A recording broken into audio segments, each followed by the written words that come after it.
Hey guys, I'm about to put the air intake on and the rest of the other parts. So, new fuel cell, air intake, and this water pressure sensor. I think that's what it's called, or temperature sensor. But we're probably going to start off with doing this first because I feel like that's the easiest, and the fuel tank is probably going to be the last because I got to get something to drain. But yeah, with the fuel tank, I definitely have to drain out the other one, and I don't think I have anything to like put it in, so I got to figure that out. The temperature sensor, I'm just gonna put it in there, mount it, or or where I want it at and everything. And then the other part is supposed to be coming in the mail. I think it's the, the fitting or adapter piece that goes to here, because this doesn't fit in the KA. So, I'm just gonna, like I said, just put it in there for now. And then when that piece comes, then I'm gonna hook it up. And the stabilizers are in somewhere in there. I'm gonna put the stabilizers in, jack the car up, and take out the old ones and put the new ones in.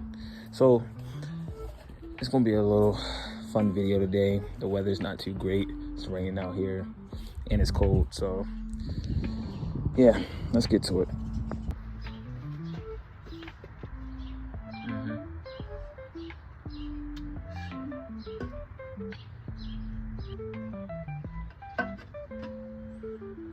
Shift, air intake. I gotta see if I'm missing anything. All right, let's see. First things first, hook these right here. So with this makeshift air intake, like I was saying, at the time I couldn't find an air intake on Amazon, or not Amazon, sorry, eBay, and I couldn't, and the ones that I did see were a little too expensive for me, so I had to make my own, which is this right here. But overall, it worked out for a little while. But I'm ready to change that out. You can see, but these wires are really close to the belt, and I don't like that. I feel like if one day if I'm driving this, the wires might get caught in the belt and then might destroy it, and I might lose a whole freaking MAV sensor, wire, whatever. But yeah, so with that being said, we're getting rid of all of it. Yep. Always keep a spare flathead with you at all times when you get into little tight spaces like this. So, alright, let's see. Oh, okay. This is off now.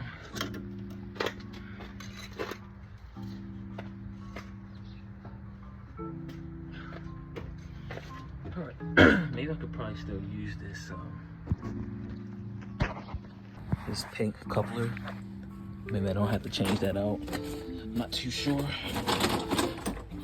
But first I gotta see how this mounts up in there.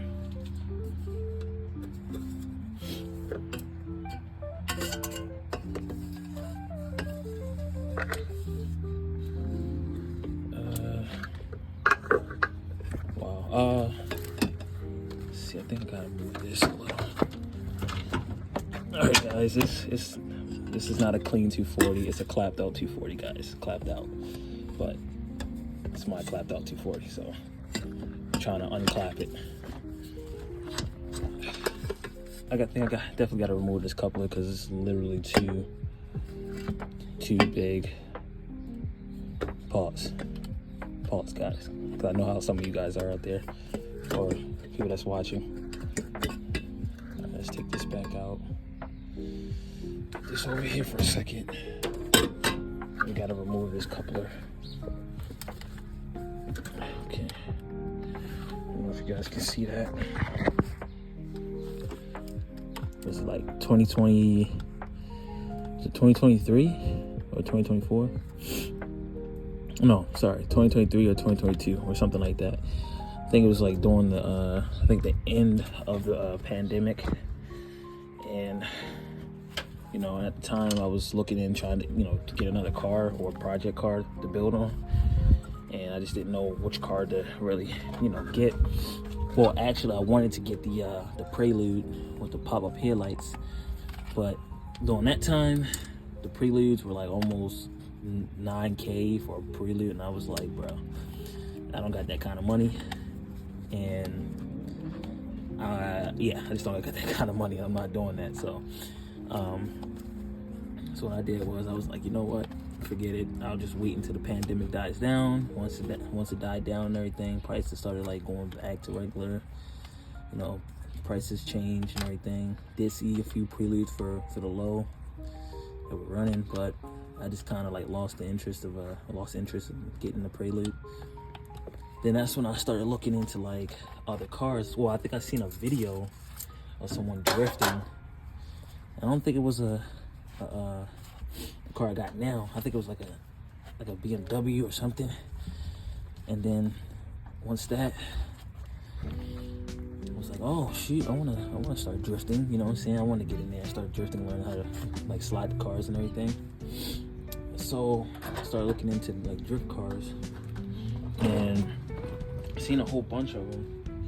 That's when I got, you know, one of the cars that caught my eye, which was the Nissan 240. And once I was like, oh shoot, like what car is that, you know? Like what kind of car is that? I want that one. So I was looking on the internet to see, you know, if there were like any other Nissan 240s out there for cheap and everything, but no, I was wrong. All the cars were like almost like 4K to like 9K, so it was like, wow, it's ridiculous. So yeah, ridiculous pricing for the 240, and I was like, bro, like I really want a 240, but I didn't have the money because, you know, I was working at a job that I didn't like, which was Popeyes. You know, everyone starts at somewhere, but I just didn't like Popeyes, and it just wasn't for me. So I was like, man, I ain't gonna never get the 240.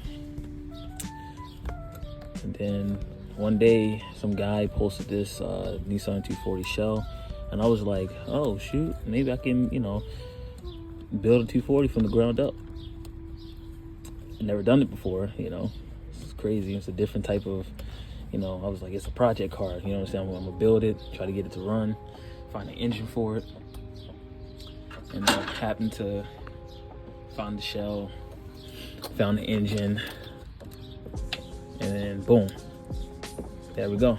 Had a whole 240 shell in the engine, but I didn't have, it wasn't, you know, me having to put it in the car. It's a little challenging because I never done anything like this before. But once I got it done, I was like, all right, cool. Got the engine there, and I just got to find the harnesses. I had to do a lot of traveling to find all the parts that I needed to make this build work. I had to go to Georgia, had to go to PA, Virginia, Delaware. I had to go everywhere to find parts and stuff. So to be honest with you, this is more like a, you know, a Frankenstein build, but that works. Yep.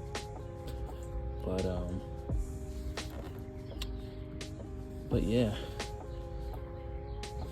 So all right, now anyway, but now that the coupler is on, I'm about to see if I can try to maneuver the intake, because like I said, this is a brand new intake, like I said, versus my makeshift air intake that I created. But yeah, there's nothing wrong with creating your own air intake. If you're trying to save some money, you know, doing a budget build, you can go this way. But like I said, I wanted to go with something that's actually a little bit better. But yeah, let's get to it.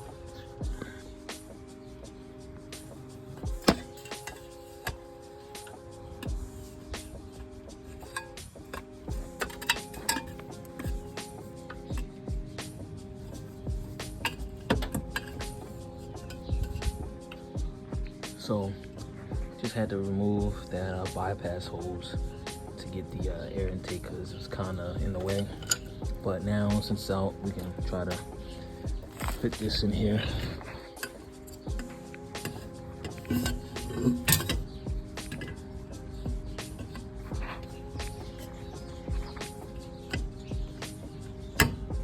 Alright guys, I'm gonna have to put y'all down for a second because this is hard to try to do with one hand, so I'll be right back.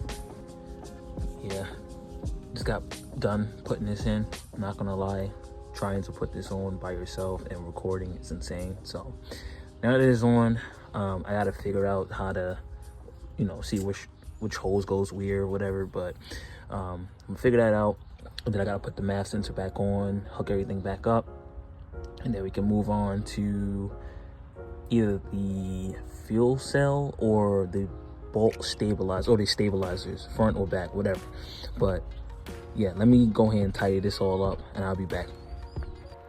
All right, everything is hooked back up almost, but I have to use my old air intake or old filter because this one apparently doesn't fit.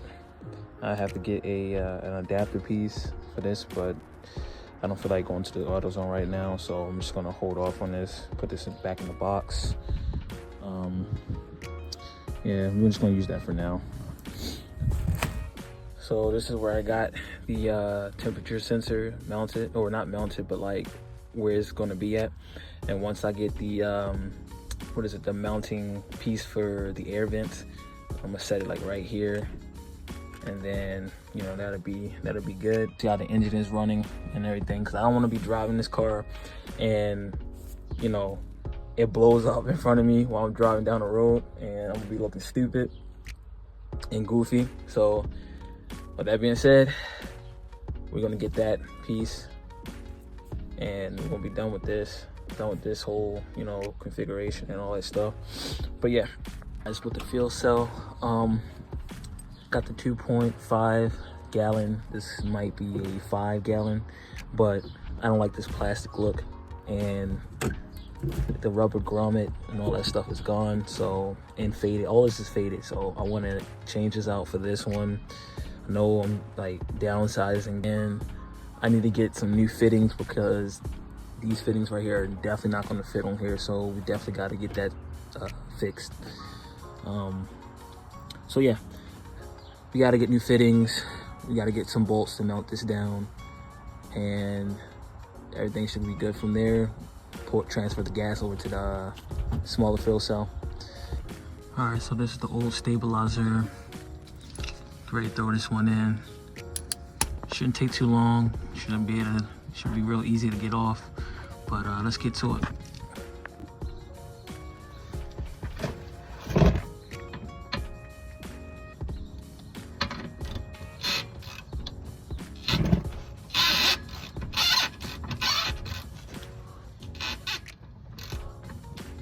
Oh,